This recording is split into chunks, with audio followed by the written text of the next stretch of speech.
오늘 본문 사무엘상 29장 1절부터 11절까지를 저와 여러분이 같이 한 목소리로 함께 봉독하시겠습니다. 블레셋 사람들은 그들의 모든 군대를 아벡에 모았고 이스라엘 사람들은 이스라엘에 있는 샘 곁에 진쳤더라. 블레셋 사람들의 수령들은 수백 명씩 수천 명씩 인솔하여 나아가고 다윗과 그의 사람들은 아기스와 함께 그 뒤에서 나아가더니 블레셋 사람들의 방백들이 이르되 이 히브리 사람들이 무엇을 하려느냐 하니 아기스가 블레셋 사람들의 방백들에게 이르되 이는 이스라엘 왕 사울의 신하 다윗이 아니냐. 그가 나와 함께 있은 지 여러 날 여러 해로 돼 그가 망명하여 온 날부터 오늘까지 내가 그의 허물을 보지 못하였노라. 블레셋 사람의 방백들이 그에게 노한지라. 블레셋 방백들이 그에게 이르되 이 사람을 돌려보내어 왕이 그에게 정하신 그 초소로 가게 하소서.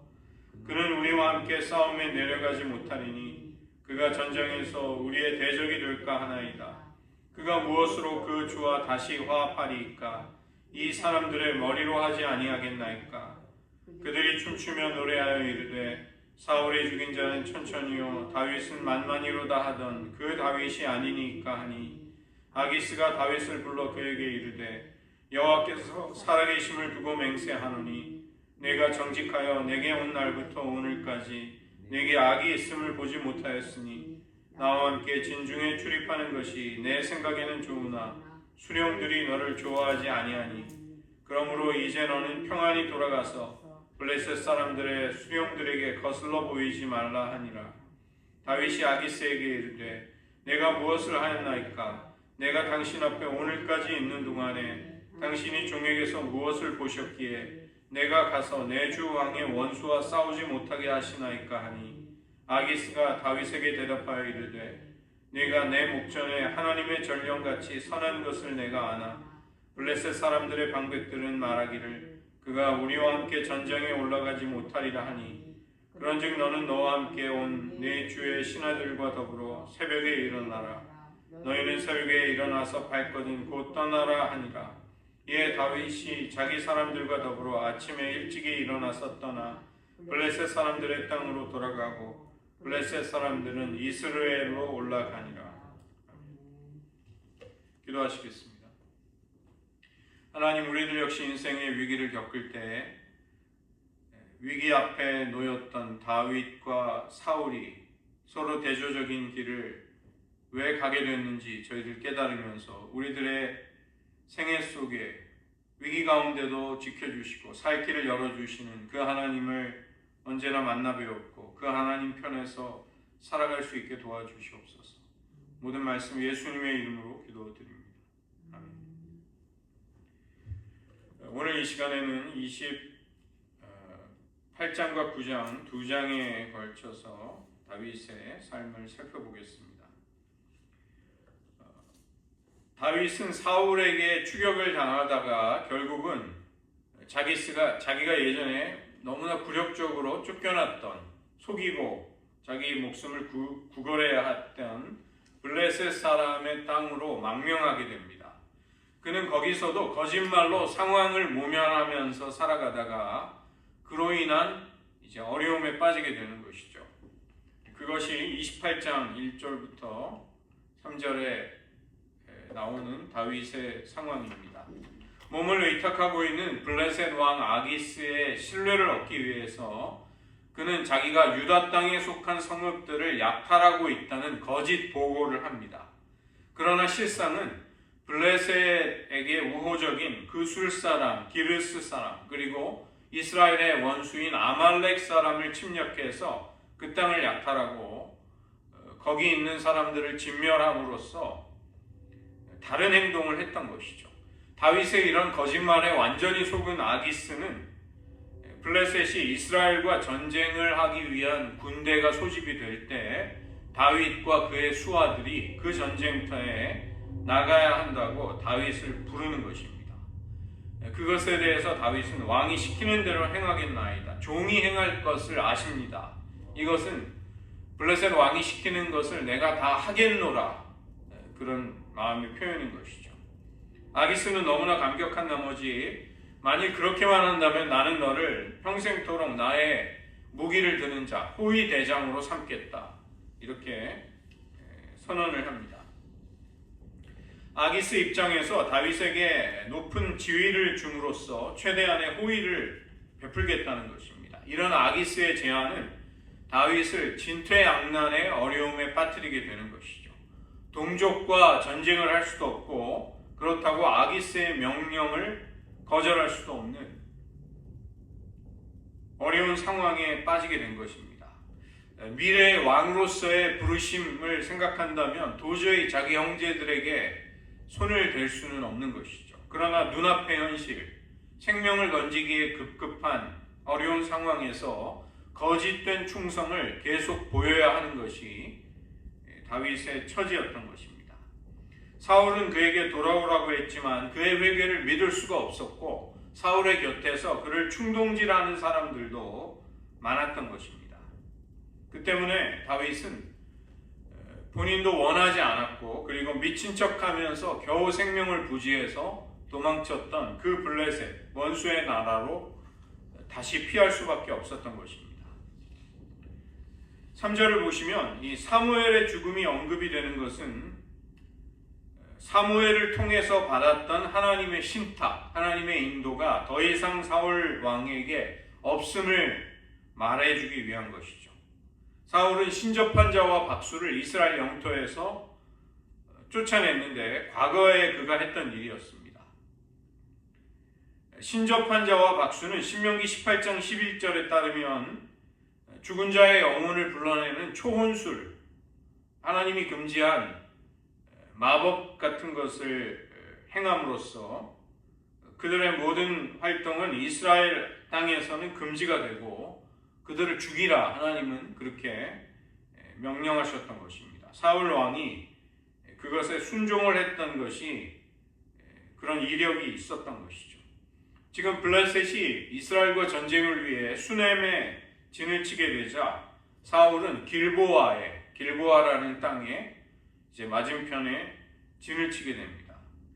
지정학적으로 블레셋과 가장 접한 북쪽의 땅이었습니다. 그리고 이 사울 왕은 이런 전쟁의 상황에 맞닥뜨리게 되자 너무나도 두려워졌던 것입니다.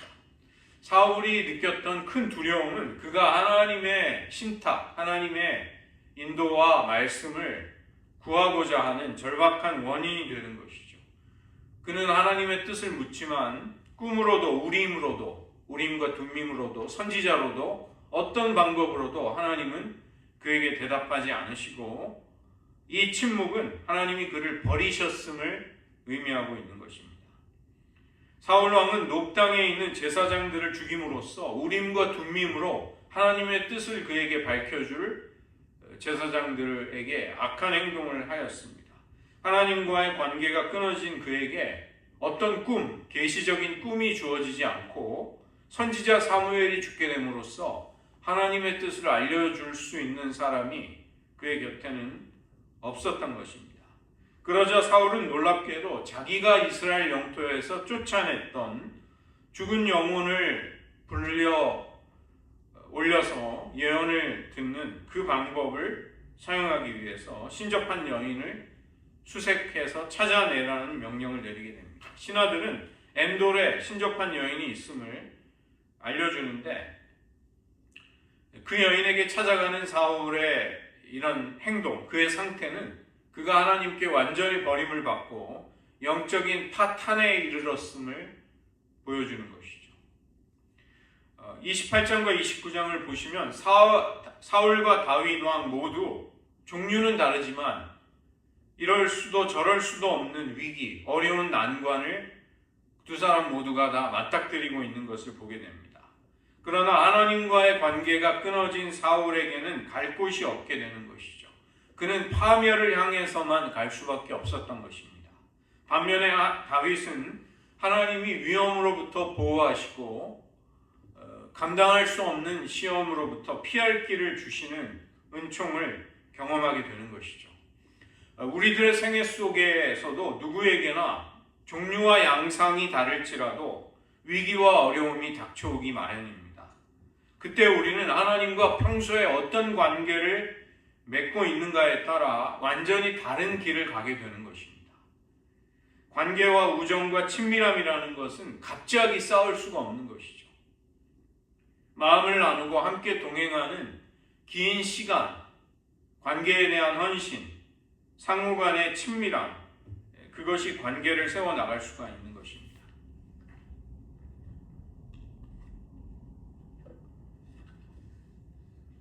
사울은 자신이 다른 사람인 것처럼 변장을 하고 신접한 여인을 찾아가 신접한 술법으로 내가 말하는 사람을 이생으로 불려 올려달라, 그렇게 이야기합니다. 사울 왕이 금지시킨 일을 어찌하여 당신이 시켜서 나를 죽음의 위기 속에 빠뜨립니까? 이 여인은 깜짝 놀라게 되자 사울은 여호와의 이름으로 맹세하면서 내가 이 일로 인해 절대로 벌을 받지 않을 것이다. 사울은 지금 완전히 모순된 행동, 자기가 내린 명령을 자기가 깨트리고 있는 것이죠. 사울의 말에 안심을 한 이 신접한 여인은 누구를 불러 올릴지를 묻게 되자 사무엘을 불러 올려달라고 명령을 하는 것입니다. 죽은 자의 세계로부터 끌어올려진 사무엘을 보는 순간 그 일을 의뢰한 사람이 사울 왕이었음을 깨닫고 여인은 큰 두려움에 휩싸이는 것이죠. 이 여인이 어떻게 사무엘을 알아보았는가, 그리고 의뢰한 사람이 사울 왕인 것을 어떤 경위를 통해 알게 되었는가, 본문이 언급하고 있지는 않습니다. 아마도 이 죽은 자의 혼령을 불려 올리는 이런 일이 이 여인의 능력으로는 불가능했을 것입니다. 그래서 하나님이 이러한 일을 허락하셨고 그러한 일을 의뢰한 사람이 사울 왕임을 아마도 이 여인은 알게 되었을 것입니다. 사울은 이 여인에게 두려워하지 말라고 안심을 시키는데 이 본문의 상황이 사실은 굉장히 신학적으로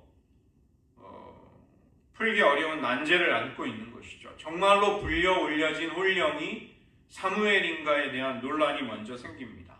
죽은 자는 이생이 아닌 저승의 죽은 자의 세계 속에 질서 속으로 들어가는데 어떻게 이런 식으로 현생 살아있는 사람들의 세계로 죽은 자가 끌어올려질 수 있는가?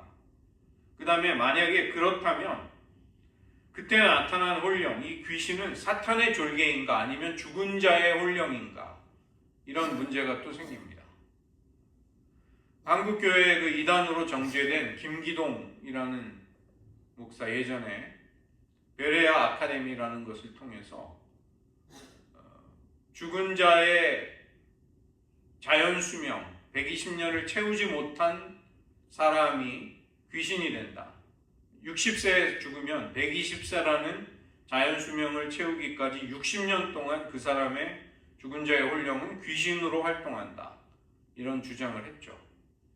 좀 너무 황당하고, 예를 들어서 아담은 하나님이 지으신 네피림 중에 우성형질이다. 제일 상태가 좋은 네피림을 뽑았는데 그게 아담이다. 이런 식으로 이 굉장히 파격적인, 성경을 수백 번 읽었다고 하는데 나중에 이제 안 좋은 일을 많이 했습니다. 교회 횡령도 하고 이래서 징역도 받고. 고린도전서 10장 19절로 20절을 보면 그런즉 내가 무엇을 말하느냐, 우상의 제물은 무엇이며 우상은 무엇이냐, 무릇 이방인이 제사하는 것은 귀신에게 하는 것이요 하나님께 제사하는 것이 아니니 나는 너희가 귀신과 교제하는 자가 되기를 원하지 아니하노라. 너희가 주의 잔과 귀신의 잔을 겸하여 마시지 못하고 주의 식탁과 귀신의 식탁에 겸하여 참여하지 못하리라. 사도 바울이 이 귀신을 섬기며 우상 숭배를 하는 자들이 성찬에 참여하지 못한다는 것을 말씀하는 서신서의 내용입니다. 이 조상들에게 상을 차려서 제사상을 바치면 죽은 조상들이 와서 먹지 못합니다. 죽은 자 흉내를 내는 귀신들, 악한 영들이 와서 그 제물을 받게 된다는 것입니다. 오늘 본문은 그러나 이런 사무엘의 정체에 관한 문제를 규명하는 데에는 아무 관심이 없습니다. 그것에 대한 어떤 구체적인 말을 하지 않고 그냥 그 자리에 끌어올려진 영이 사무엘이다. 그 홀령이 사무엘이다. 이렇게만 말하고 있는 것이죠. 사울은 그 영이 진짜 사무엘인지를 확인하기 위해 여인에게 올려진 홀령이 어떻게 생겼는가를 묻고 노인이면서 겉옷을 입고 있다고 하자 그는 사무엘인 것을 알아보죠. 예전에 사무엘이 겉옷을 찢어서 너의 나라를 여호와께서 찢어서 다른 사람에게 주셨다는 것을 말씀하셨고 사무엘이 아마도 항상 그런 겉옷을 입고 다녔을 것입니다. 사울은 얼굴을 땅에 대고 절하면서 최대한의 경외심을 표현하는데 살아있는 인간 사무엘이 아닌 그의 귀신, 그의 홀령에게 절하고 있는 사울의 모습 굉장히 충격적이고 착잡한 마음을 느끼게 하는 것입니다. 한때 왕으로 기름 부음을 받고 성령이 충만해서 예언을 했던 사울, 그가 어떻게 이렇게까지 망가지고 영적으로 어두워지고 타락할 수 있는가? 어두움의 일들에 끌려 들어갈 수 있는가? 우리는 놀라게 되는 것이죠. 그 사무엘은 이제 사울이 궁금해하는 것을 예언하게 됩니다. 15절부터 19절이 28장에서 그 내용입니다. 여기서 사무엘은 하나님의 말씀을 마치 전달하는 선지자와 같은 역할을 하는데 어떻게 이런 일을 할 수 있는가에 대해서는 본문이 그 부분에 대해서는 언급하는 바가 없습니다. 다만 사무엘은 예언을 했고 이 예언은 그대로 성취됨으로써 참 선지자가 했던 예언과 같은 그런 일들이 벌어졌다는 것을 우리가 알 수 있는 것이죠. 사무엘의 영은, 이 홀령은 사울을 보자 왜 나를 성가시게 하느냐, 왜 죽은 자의 세계로부터 나를 여기 끌어올렸느냐. 그러자 사울은 블레셋 군대가 쳐들어왔음에도 하나님이 나를 떠나셔서 어떤 것도 계시하지 않기 때문에 어찌할 바를 몰라 당신을 불렀노라고 대답을 하는 것이죠. 사울도 하나님이 자기를 떠나셨음을 알고 있었다는 것입니다. 사무엘은 하나님이 너를 떠나셨는데 왜 나에게 묻느냐? 이 말은 하나님이 너를 떠나셨는데 왜 그 하나님께 묻느냐? 똑같은 말이 되는 것이죠. 17절에서 사무엘은 사무엘상 15장 28절에서 한 말을 언급을 하는데 너의 이웃이라고 이야기했던 것을 28장 17절에서는 구체적으로 너의 이웃 다윗이라고 하나님이 나라를 다른 사람에게 주실 사람이 누군가를 분명히 말하는 것입니다. 그리고 사울에게 왜 이런 일이 일어났는가? 아말렉을 진멸하라는 여호와의 명령에 그가 순종하지 않았음을 말하고 있는 것입니다. 우리가 바로 앞에서 살펴본 27장 9절에서 아말렉을 진멸하는 다윗의 행동, 이것이 사울 왕과 버림을 받은 사울 왕과 대조될 수밖에 없는 것이죠. 현재 일어난 이런 괴로움과 어려운 처지는 사울이 결국은 여호와의 말씀을 순종하지 않았음에 대한 심판임을 말하는 것입니다. 단지 아말렉 사건만이 아니라 사울은 많은 경우 여호와의 말씀에 여러 차례 불순종하였고 무죄한 다윗을 죽이기 위해 쫓아다니고 있는 것 역시 하나님 보시기에도 큰 죄였습니다. 여호와께서 마침내 다윗과 사울 사이를 판단해 달라고 간구했던 그 다윗의 기도에 하나님이 사울의 행동을 달아보시고 이제 심판하실 시간이 된 것이죠. 그 결과 19절에서 사무엘은 여호와께서 사울과 이스라엘을 블레셋의 손에 넘기실 것이다. 너와 너의 아들들이 거기에서 죽게 될 것을 예언하는 것입니다. 이스라엘에게 승리의 확신을 주셨던 하나님, 그러나 이번에는 블레셋의 승리를 선언하심으로써 불순종한 사울과 이스라엘에 대한 심판이 이 전쟁의 결과가 될 것을 말씀하는 것이죠.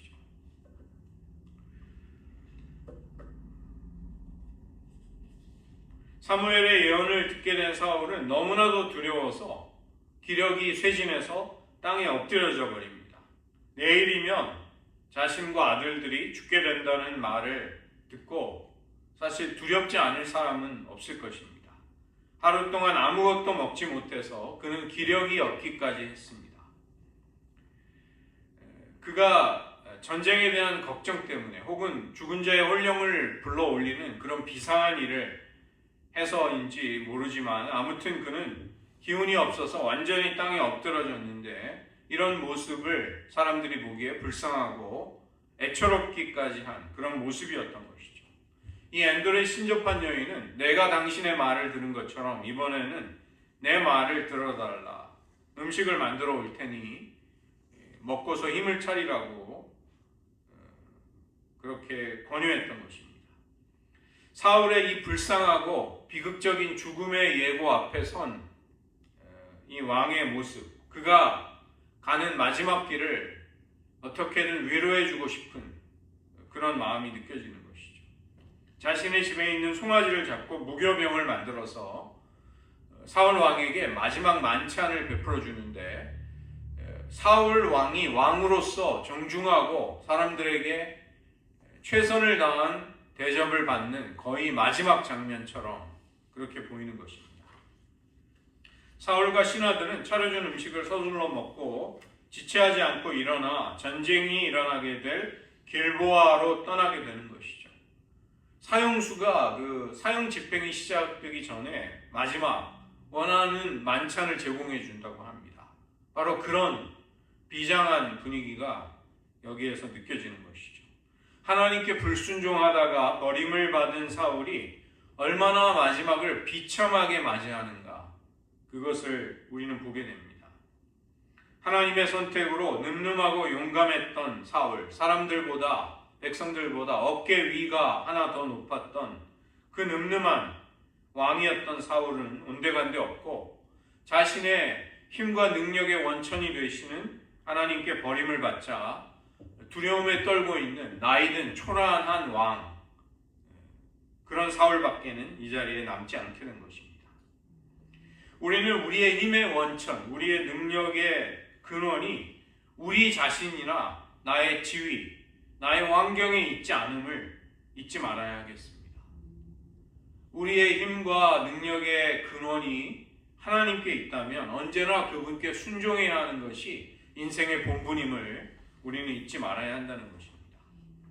블레셋이 코앞까지 쳐들어왔음에도 사무엘도 없고 꿈으로도 우림으로도 어떤 선지자도 그에게 하나님의 인도를 주지 않자 참지 못한 사울은 신접한 자를 제 발로 찾아갑니다. 사무엘을 기다리지 않고 하나님의 법을 어기면서 자기가 제사를 집전했던 때와 마찬가지로 이번에도 알 수 없는 하나님의 뜻을 알려고 명백한 하나님의 뜻을 저버리는, 거역하는 그런 죄를 범했던 것입니다. 하나님을 의지하지 않은 채로 하나님을 자신의 목적에 이용하기만을 원했던 사울, 그는 이미 하나님을 마음에서 버린 자였습니다. 하나님을 향해 기다림과 신뢰, 청종과 경외심이 없는 곳에는 당연히 하나님과의 어떤 관계도 설 수가 없게 되는 것이죠. 반면에 다윗은 절박한 상황 속에서 쫓겨난 블레셋으로 다시 망명하지만 거기에서 성공적으로 블레셋 왕을 거짓말로 속일지라도 또 위기에 빠지게 됩니다. 사울 역시 절박함 속에서 신접한 여인을 찾아가 신탁을 얻으려고 하지만 그도 실패하게 되는 것이죠. 그러나 다윗의 뒤에는 그가 의지하고 신뢰하는 하나님이 계셨습니다. 반면에 사울은 그가 하나님을 버렸고 하나님 역시 그를 버리셨기에 이제 실패와 파멸로 가는 길만이 남게 되는 것입니다.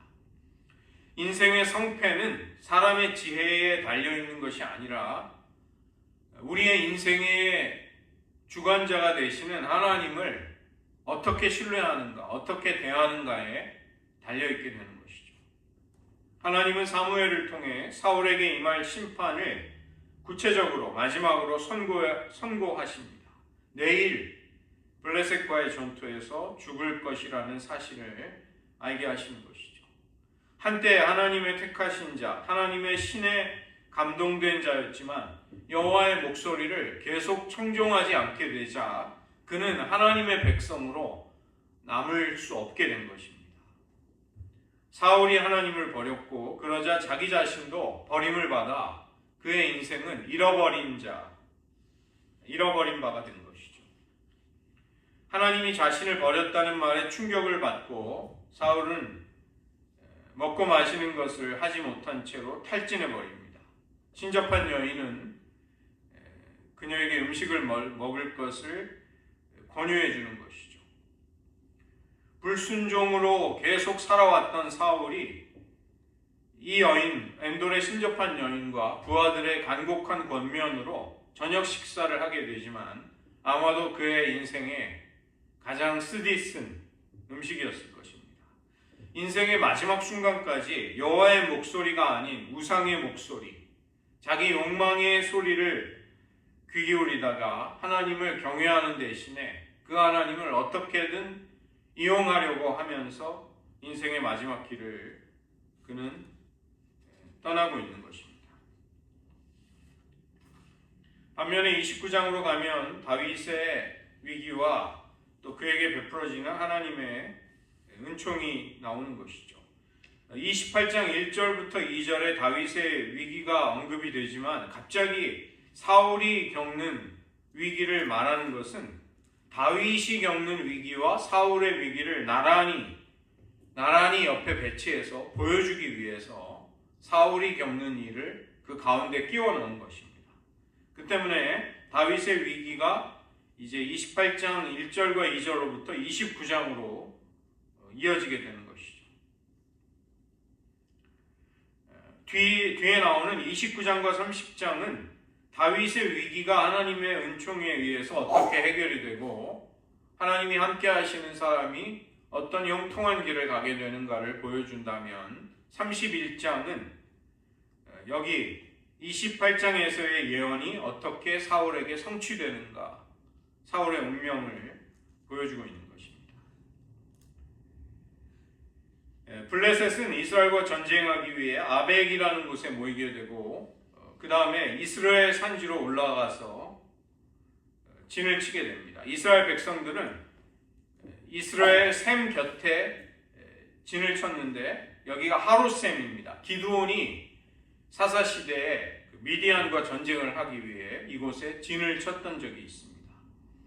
29장 2절을 보시면 블레셋의 수령들, 지휘관들이 100명 혹은 1000명씩의 부대를 이끌고 행진을 할 때 다윗과 그의 수와 그의 부하들은 아기스 왕과 함께 그들의 뒤에서 행진을 하고 있었습니다. 이것은 다윗과 그의 사람들이 전쟁에 참여하기 위해 아벡으로 집결했다는 것을 말하는 것입니다. 여기 수령들, 방백들이라는 것은 블레셋 5성읍, 5도시 국가의 군주들이 거의 다 함께 참여하는 굉장히 대규모의 큰 전쟁이었던 것이죠. 그런데 블레셋의 방백들이 다윗이 전쟁에 나아가는 것을 반대하게 됩니다.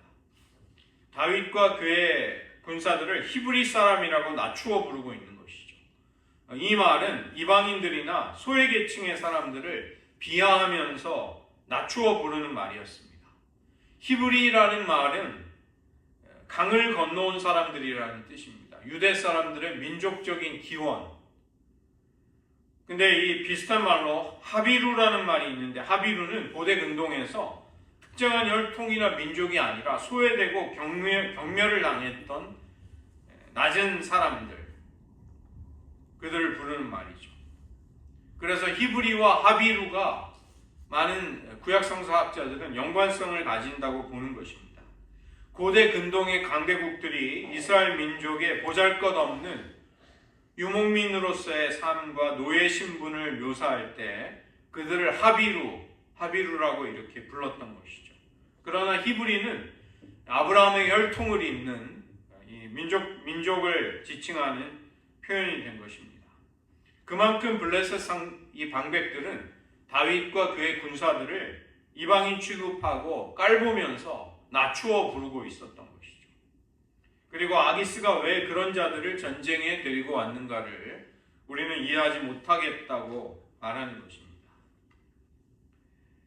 다윗에 대해 신뢰할 수 있는 인물이라고 아기스는 방백들에게 다윗을 변호했던 것입니다. 원래는 사울의 신하였지만 나에게 망명을 한 이후 1년 넘게 그를 보아도 아무런 허물을 찾을 수 없었다.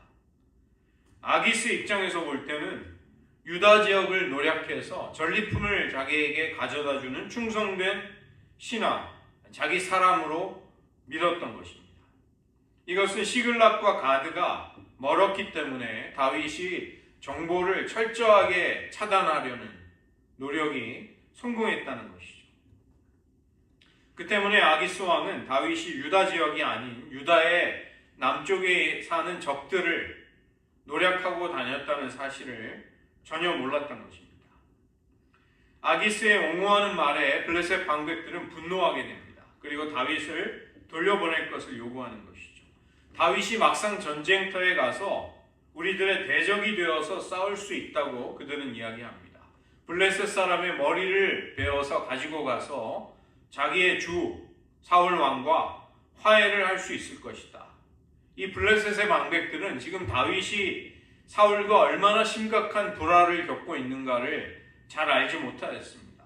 그들은 이전에 사울이 죽인 자는 천천히요 다윗은 만만히로다.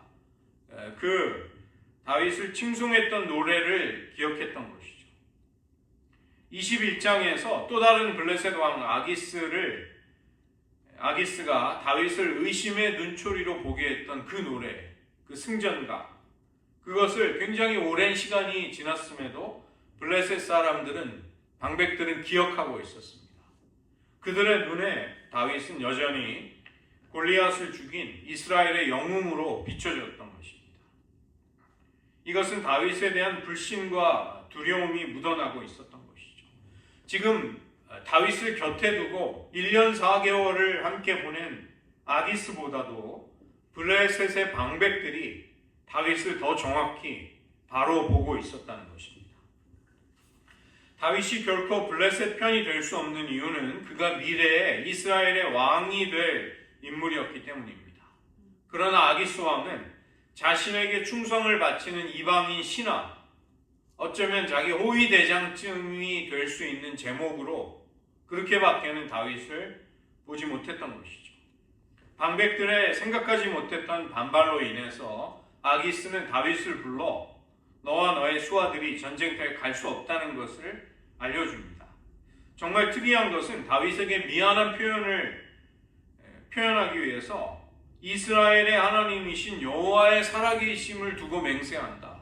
이게 이방 왕의 입술에서 이런 말이 나오는 것이 아주 이상한 특이한 모습이죠.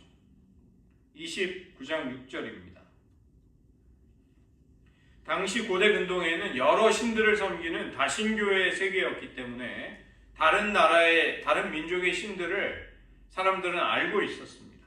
그래서 여기 아기스가 여호와를 믿기 때문에 신자로서 한 이야기라기보다는 다윗을 배려하면서 다윗이 섬기는 여호와의 이름을 가지고 그는 다윗을 어떻게든지 다윗에게 부드럽게 말하려고 했던 것입니다.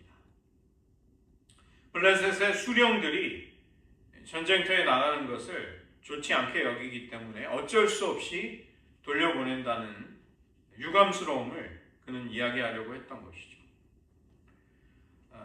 왜 이토록 아기스 왕이 미안해했는가? 지금 다윗과 그의 수하들은 용병으로서 살아가고 있는 것이죠.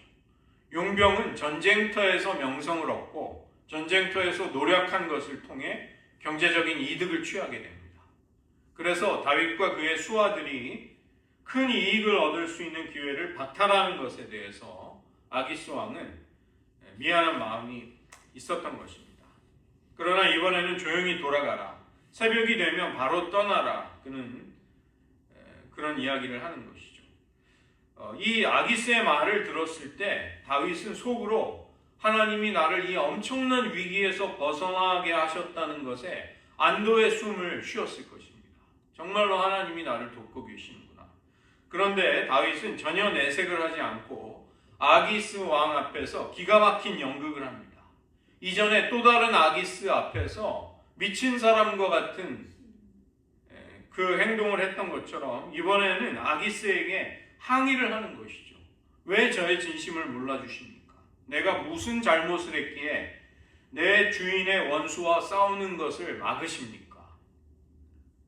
아기스를 자기의 주라고, 그리고 이스라엘을 내 주인의 원수라고 표현함으로써 아기스에게 거짓된 충성심을 보이는 것입니다.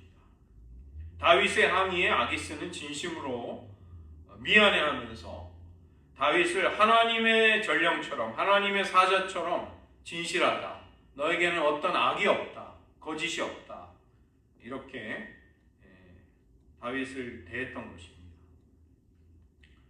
내색을 알 수 없는 다윗이 기가 막힌 연극을 하고 있을 때 다윗의 속마음을 모르는 아기스는 다윗을 달래기 위해서 쩔쩔매고 있는 것이죠. 어쩌면 이 모든 상황을 다루시는 하나님의 기가 막힌 솜씨, 어찌 보면 유머스럽고 코믹스럽기까지 한 이 장면을 보면서 우리는 다윗의 연기가 거의 메소드급 연기가 아닌가 이런 생각을 하게 되고, 또 이방 왕의 입술에서 여호와의 살아계심을 두고 맹세를 한다는 말이 나오는 것을 볼 때 결국은 이 상황을 하나님이 다윗을 돕기 위해 주관하고 계심을 우리는 알게 되는 것이죠.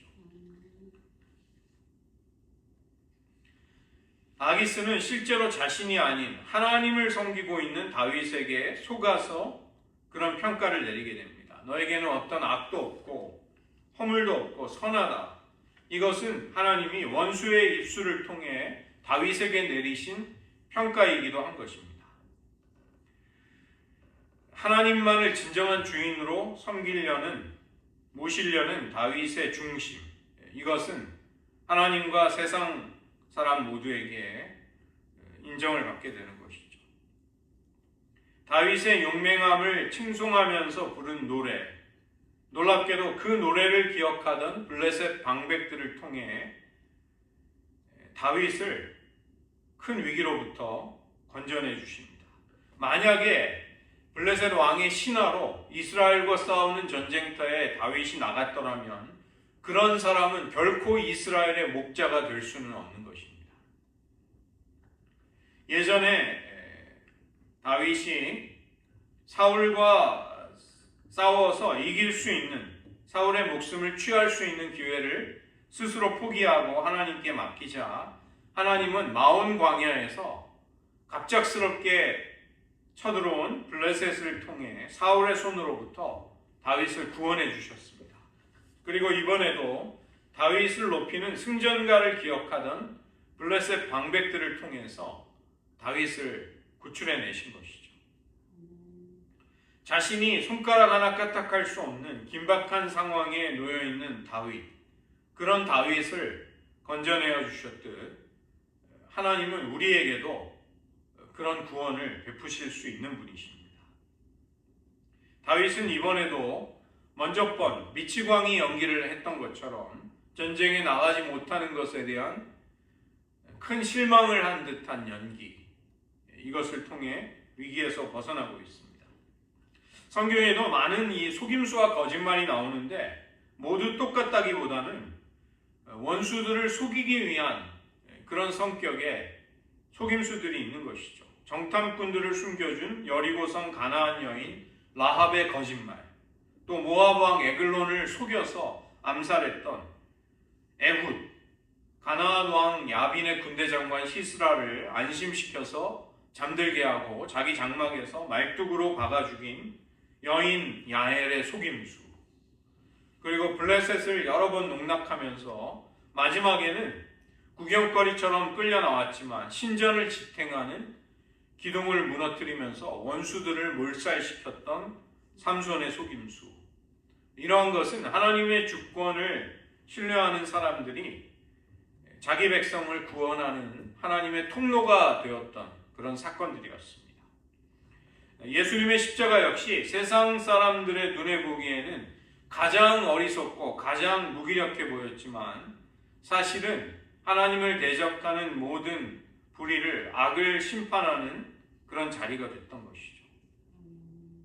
오늘 말씀 속에서 우리는 두 사람의 위기를 보게 됩니다. 그리고 완전히 대조되는 또 다른 서로 다른 결과를 보는 것이죠.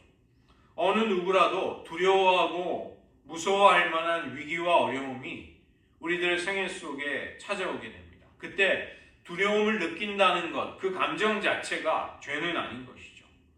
위험이나 고통에 대한 인간의 자연스러운 반응으로서 두려움이 생기기 때문입니다. 문제는 두려울 때 우리가 어떤 태도와 행동을 취하는가에 달려 있습니다. 두려움을 통해 우리는 우리 신앙의 현주소, 우리의 실상을 볼 수 있게 됩니다. 우리에게도 두려움이 찾아올 때 우리는 그 두려움이 무엇에 기인하고 거기서 어떠한 것을 배울 수 있는가를 성찰해야만 하겠습니다. 지금 우리는 무엇을 두려워하고 있는지요? 사울이 두려워했던 것은 블레셋의 군대, 자기의 왕위를 잃어버리는 것이었습니다. 그러나 사울 왕이 진정으로 두려워해야 할 대상은 그에게 응답하지 않고 계시는 여호와 하나님이셨던 것이죠. 왕의 권세, 생명을 잃어버리는 것보다 더 두려운 일은 자신의 생애 속에 하나님을 잃게 되는 것이었습니다. 두려움 그 자체가 문제가 아니라 누구를 두려워하는가, 이것이 진짜 문제였다는 것입니다. 우리는 지금 누구를 의지하고 있습니까? 블레셋 군대를 보고 두려워하면서 사울이 찾아갔던 사람은 엔돌의 신접한 여인이었습니다. 두려울 때 찾아가는 곳에는 우리가 의지하고 기대하는 도움의 방편이 있기 마련인 것이죠. 두려움이 우리로 하여금 하나님을 찾고 의지하게 만든다면 그 두려움은 의의 도구가 될 수 있습니다. 우리는 두려움을 느낄 때 기도하는 자리를 찾는가, 아니면 내 문제를 해결해 줄 어떤 사람들을 쫓아다니고 있는가, 또 우리는 무엇을 버려야 할까를 생각하게 되죠. 신접한 여인에 의해서 불려 올려진 사무엘, 그는 전혀 새로울 것이 없는 이전에 했던 심판의 말을 다시 반복합니다. 사무엘은 이미 과거의 사람이었습니다. 사울은 과거를 불러냄으로써 현재를 해결하려고 했던 것이죠. 현실이 두려울 때 우리는 종종 과거를 불러내거나 과거 뒤에 숨게 됩니다. 과거의 영광, 과거의 성취, 과거의 기억을 딛고 일어서지 않는 한 오늘의 새로운 나는 없는 것입니다. 과거보다도 더 중요한 것은 현재 내가 하나님과 어떤 관계를 맺고 있는가, 그분과 어떤 교제를 나누고 있는가라고 할 것입니다. 두려움에 사로잡힌 사울은 땅에 엎드러지고 신접한 여인이 제공하는 왕에게 대접하는 최후의 만찬을 그는 먹게 됩니다. 그러나 십자가의 죽음 앞에서 최후의 만찬을 제자들과 잡수셨던 예수님과는 판이하게 다른 것이죠. 세상을 두려워한다면 그 두려움은 우리를 하나님으로부터 멀어지게 합니다.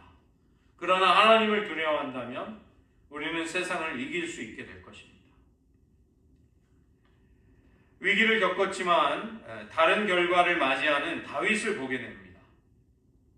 세상의 지혜를 어리석게 만드는 하나님의 개입하심, 하나님의 신비스러운 손길은 우리를 어떤 위기로부터도 벗어나게 하실 수 있는 것이죠.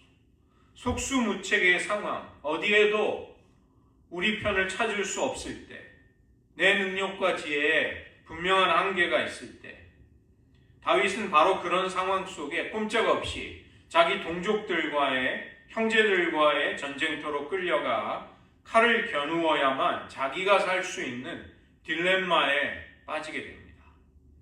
그러나 블레셋 방백들은 다윗의 용맹함과 승전가를 기억하면서 아기스 왕이 다윗을 싸움터에 보내지 못하도록 막았던 것입니다. 만약에 다윗이 스스로 아기스의 제안을 거절했다면 그는 의심을 사게 됐을 것입니다. 그러나 블레셋 방백들을 통해 하나님은 다윗이 거룩한 언약을 배신하지 않을 수 있도록, 왕의 부르심에 계속 순종할 수 있도록 그를 지켜주신 것입니다. 아기스 앞에서 이미 미치광이처럼 행동하면서 위기를 벗어났던 다윗, 그는 전쟁에 나가지 못하는 것에 크게 실망한 듯한 연기를 하면서 위기로부터 벗어나게 됩니다. 우리는 이런 속임수를 단지 부도덕한 일로만 볼 것이 아니라 하나님을 대적하는 세력을 향한 하나님의 통쾌한 방식, 하나님의 지혜이자 하나님이 쓰시는 도구로서 보아야 할 것입니다. 십자가는 세상이 보기에 가장 어리석고 또 비천해 보이지만 어린아이와 같이 하나님을 사랑하는 이들에게는 가장 지혜롭고 영광스러운 하나님의 신비와 능력인 것입니다. 하만이 유다 민족을 몰살시키기 위해 가장 먼저 모르드게를 자기 마당의 장대에 매달아 죽이려고 모든 준비를 해놓습니다. 그러나 그 장대에 자기가 매달림으로써 그 장대는 십자가와 같이 하나님의 백성의 영광스러운 승리를, 구원을 상징하는 상징물이 되는 것이죠. 바로 사탄을 웃다가 울게 만드는 하나님의 통쾌한 속임수였던 것입니다. 오늘 우리도 하나님을 의지하는 마음이 과연 언제나 견고한가, 한결같은가, 흔들리지 않는가를 돌아보아야 하겠습니다.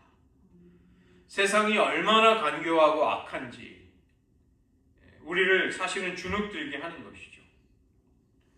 트럼프 대통령이 그 기밀 문서를 해제했는데 2020년에 미국에서 얼마나 많은 선거 부정이 벌어졌는가에 대한 그 자료들을 공개하기 시작합니다.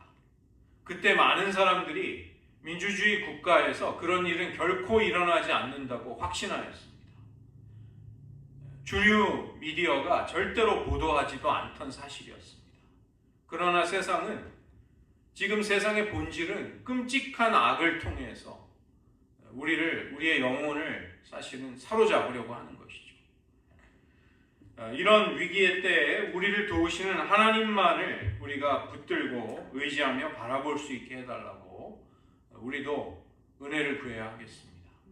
사울의 위기와 다윗의 위기는 그들 모두에게 찾아왔지만 전혀 다른 결론에 이르게 됩니다. 우리들의 생애 속 마찬가지로 찾아오는 위기 속에서 하나님의 은총을 허락해 주시기를 이 시간 저희들 같이 간구하겠습니다. 잠시 오늘 들은 말씀을 의지하시면서 위기 속에서 우리들을 구원해 달라고 여러분이 겪고 계시는 위기를 떠올리시면서 한번 기도해 보시기 바랍니다. 저희들 오늘 말씀 속에서 사울과 다윗에게 찾아온 위기, 그러나 그들이 전혀 다른 결과를 맞이하는 것을 보게 됩니다. 사울은 하나님을 불순종하다가 버림을 받고 파멸로 나아가지만 다윗은 원수들의 방백들, 그들의 지도자들로부터, 그들의 기업으로부터 다윗에 대한 경계와 두려움을 불러일으키시는 하나님의 신비스러운 개입이 꼼짝없이 동족에게 칼을 겨누어야 하는 곤혹스러운 모순된 자리로 이끌려간 다윗을 그 자리로부터, 그 전쟁터로부터 던져주심으로써 다윗이 왕의 소명에 응답할 수 있도록 그를 보호하셨음을 보게 됩니다. 하나님, 저희들 인생에도 크고 작은 여러 가지 위기들과 어려움이 또 사악한 자들의 속임수가 우리들에게 찾아옵니다. 저희들 그때마다 우리들의 지혜와 힘으로 그것들을 대처하기가 너무도 어렵습니다. 하나님의 은혜와 보호가 다윗의 생애 속 위기로부터 그를 보호하셨다, 우리들을 건져주시기를 원하며 하나님을 사랑하고 경외하고 순종하기를 멀리하다가 버림받은 사울과 같이 저희들 그런 버림받는 인생이 되지 않도록 여호와를 경외해야만 하는 그 중요함을 저희들 잊어버리지 않고 생각하게 도와주시옵소서. 기도하겠습니다. 하나님, 오늘 말씀 속에 다윗과 사울에게 그 종류와 양상은 다를지라도 똑같이 위기가 찾아오지만 그들이 전혀 다른 결과에 도달하는 것을 보게 됩니다. 하나님을 불순종하며 저버린 사울에게 어떠한 하나님의 음성도 보호와 인도도 오지 않게 되고 그는 파멸로 내려갈 수밖에 없었지만 다윗은 자기 동족에게 칼을 겨눔으로써 왕의 기름 부음 그 소명을 망가뜨리게 될 심각한 위기 속에서 놀랍게도 다윗의 노력이나 그의 재치나 그의 의로움이 아니라 오직 하나님이 그 상황에 개입하시고 신비스럽게 역사하시는 하나님의 손길을 통해 다윗은 보호받으며 그 어려움에서 벗어날 수 있었습니다.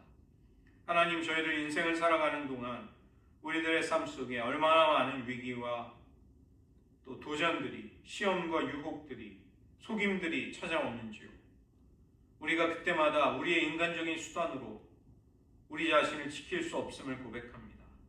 하나님 은혜와 사랑으로 우리들을 보호하여 주셔서 하나님을 향한 사랑과 헌신, 아름다운 신앙의 결단들을 우리가 저버리지 않을 수 있도록 우리들의 생애를 주님의 능력의 손길 가운데 주장하여 주시고 온갖 악한 일들과 우리를 무너뜨리려는 사탄의 괴계가 성도된 우리들의 기업을 흔들 때에 우리들을 붙잡아 주시고 지켜주시는 하나님의 권능의 손길이 그 모든 어려움들을 피함으로써 우리들을 지켜주시는 것을 경험하게 하여 주시옵소서. 시험과 맞서 싸울 힘을 주시며 우리가 감당하지 못할 시험에는 피할 길을 주심으로써 하나님의 신실하심이 우리들의 생애를 붙들어 주시기를 간구드리며 그런 하나님만을 저희를 평생에 의지하게 하여 주시옵소서. 모든 말씀 예수님의 이름으로 기도드립니다.